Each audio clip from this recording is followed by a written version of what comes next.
Let's update our AT&T Fastest Driver Challenge. Jimmy Johnson, the fastest of the bunch right now. Sign up next week by texting FAST to 34763 or visit attfastestdriver.com.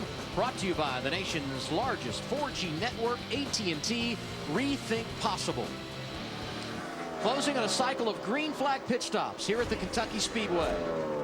200 of 267 laps complete. Jimmy Johnson, the race leader. He's led 16 laps tonight. Denny Hamlin has also spent time out front. He's second. Brad Keselowski, Dale Earnhardt Jr., who got in front of Jeff Gordon, is fourth. Gordon completes the top 5.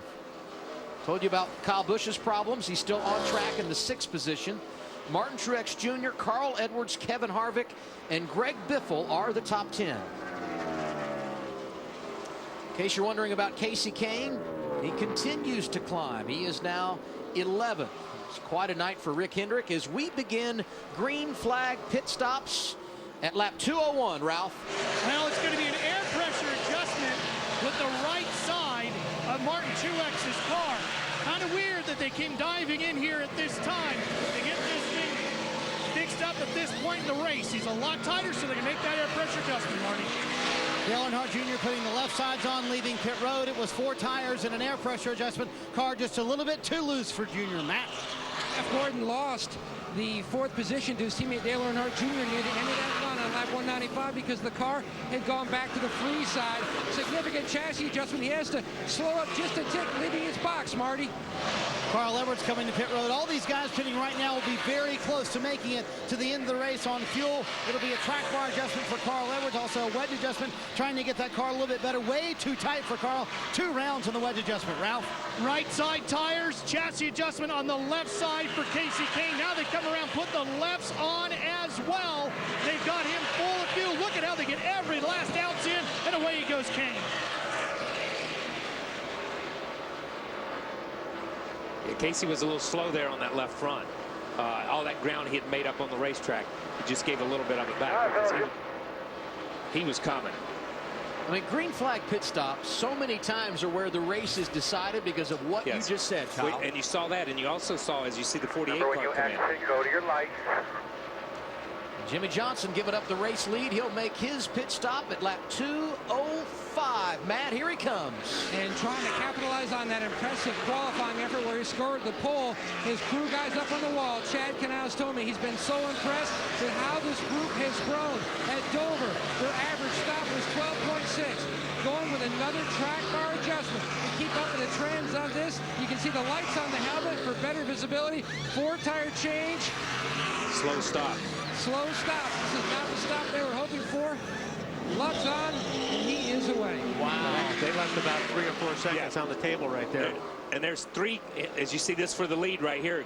Brad is caught up to the 11 here after the pit stop cycle. But it just powers by him. And I think Denny just lets him go off in the corner at that time. But 3 of the Hendricks cars had trouble. If we go back to the 5, they had trouble on the left front. We go to the 24.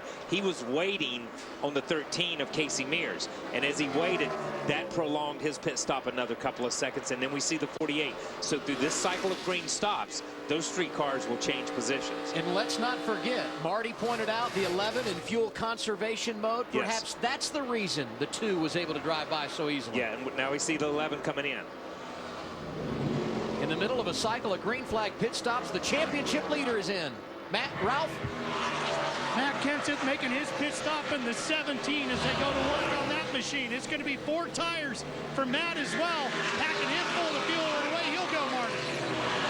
Ryan Newman on pit road. It's going to be 4 tires for Newman, who said the car was actually better there on that run. It's a little bit loose for Newman. They make an air pressure adjustment, trying to tighten it up. Denny Hamlin pits right behind him on pit road. He gets a tear off 4 tires. They do a slight wedge adjustment, a little bit too loose in for Hamlin. They did want to put a piece of tape on the grill as well. They'll try to do that. You see him slap the tape on right there with the orange sticker on it. Hamlin away with the 4 tires, and yes, he was saving fuel the entire second half of that run, Adam. And speaking of fuel, Marty, the 2 who was leading, in fact, still scored as the race leader, out of fuel on the racetrack. So another miscue on this cycle of green flag pit stops. We're okay. Here he is, Marty. And as Paul Wolf calculated, Brad should have been able to go about 2 more laps on the fuel They told him to watch the fuel gauge, though. He came on the radio, said, I'm out, I'm out, I'm out. You see the wedge adjustment for Keselowski. The car for Keselowski just a little bit too tight. They also want to put some tape on the grill there. You see them do that right now. Keselowski is able to lead, but now the question, where does he come out, and how much track position did they lose, Adam? And he may not be the only one having a fuel issue. Kyle Busch, who had the race lead after everyone had pitted, is slow coming off a turn 4, and here he is. It's kind of strange that many guys have called it wrong. We might have to get Larry in on this one, because all these guys thinking they have 2 or 3 laps more on fuel, and they're running out. Yeah, he came in not even on the racetrack. He came in on the emergency road, the 18 car did. Here he is, Chris. Well, what they were trying to do, because that front end bouncing around so much, Dave Rogers saying the only card that they could play is make this their last stop, so they were trying to stretch that fuel. Kyle Busch on the backside of the racetrack saying, guys, we stretched it too far. Car ran out of fuel, so this is going to be a longer stop. He's going to have to go through a startup sequence to get the 18 going again, but he's going to lose quite a bit of track position here. And we have caution. Ryan Newman has popped the wall. That's his Tornadoes machine, and right behind him, damage for Regan Smith. It blew up. Blew up. Yeah, I saw a couple of those guys really high in 1 and 2, which probably was a bunch of oil down there, because when I looked up and saw Newman in the wall, there were about 2 guys scraping the wall up there as well. All we could hear was Jimmy. We couldn't hear about the motor. That was Tony Gibson, the crew chief, talking to driver Ryan Newman. Our 4th caution of the night. Let's go back and see if we can figure out what happened. Oh, yeah. Yeah, when you get that kind of, see that fluid down there on the racetrack. Yeah, and I think the 78 car just saw him come up the racetrack, locked the thing up, and went up the racetrack into the wall, or got into oil early. Yeah, let's just listen to him lock up. How many laps are we short? 6 laps. 6. Hang on, hold the brake. We just crashed here, guys. Yeah, it blew up. Inside. Look at all the oil down behind that thing. It could, there's nothing you can do when it hits the rear tires. But then everybody else comes through there running on it too, and hang on. He and Regan Smith both running inside the top 20 when the accident happened. Tough night for Stewart-Haas Racing. Tony Stewart out of the game before it even began, and now Ryan Newman has tagged the wall, and his chance at victory over as well.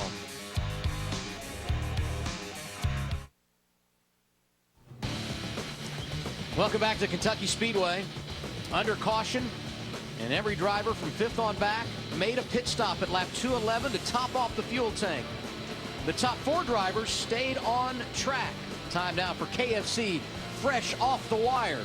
Can those drivers that elected not to come down pit road make it the rest of the way, Larry McReynolds?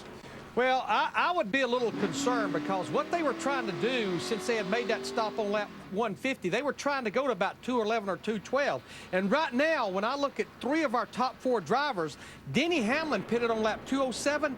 He's going to have to go 60 laps. Brad Keselowski pitted on 208. He's got 1 more lap in the tank, 59. And then Matt Kenseth in the 17 running 4th. He's going to have to try to run 61 laps. I think they're only saving grace. They're going to have to save a ton of fuel under this caution right here. And Larry, for more Fresh Off the Wire presented by KFC, you can visit NASCAR.com. It's going to be interesting down the stretch at Kentucky. A little fuel drama in the bluegrass. 54 to go. We've got it for you after a break on TNT.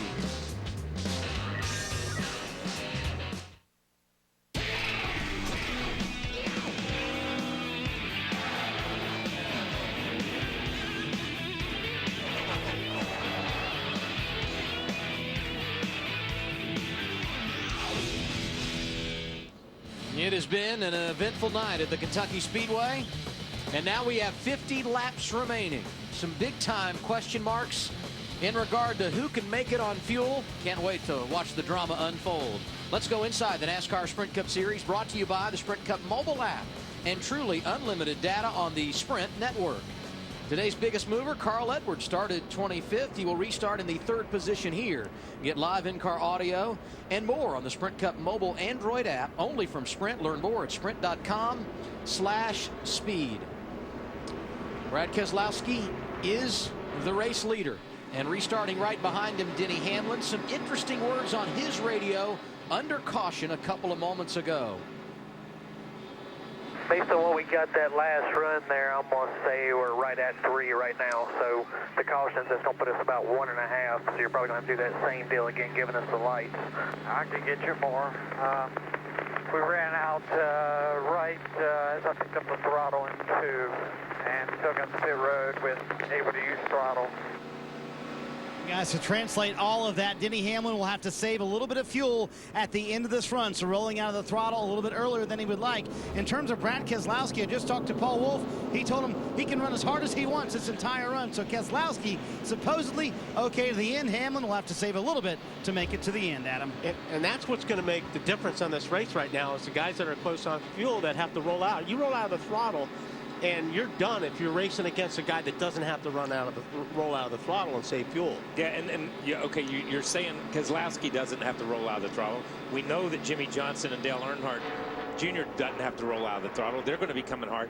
So if the 11 car of Denny Hamlin has to do it for 3 or 4 laps or 4 or 5 laps to try to make up, he's done. He's done. Yeah. You're not going to be able to catch that up. We've seen how close these guys are. And I'm not going to say not going to be able, but it's going to be incredibly hard. You're putting yourself in a box in the last window of the race. And it's a great gamble for the 11. 70 points in front of 10th in the standings. Yes. They've got 2 wins. Roll the dice and see if you can get a third. Yeah. But, you know, this is all, of course, if it goes green the rest of the way. Yes, exactly. Exactly. Getting ready to put the green flag back in the air. And when we do, it will be 48 laps remaining. Brad Keselowski saved fuel a year ago on the 1.5 mile at Kansas, got a victory. We know Denny Hamlin is in fuel conservation mode. Teammates Carl Edwards, Matt Kenseth line up in row 2. And the rest of the drivers behind them a little bit better in the fuel situation. Johnson and Earnhardt teammates on row 3. Here we go, Kentucky.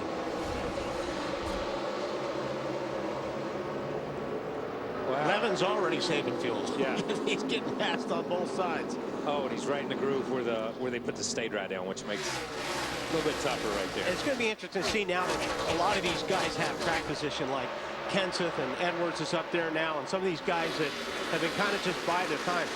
Well, now you have to show what you have. Yeah. So now you're going to see who's got really good race cars.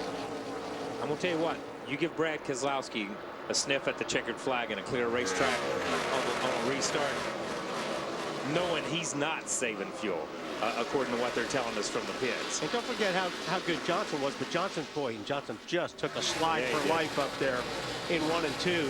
You know, he's got to get through all these cars. We've talked about the dirty air before.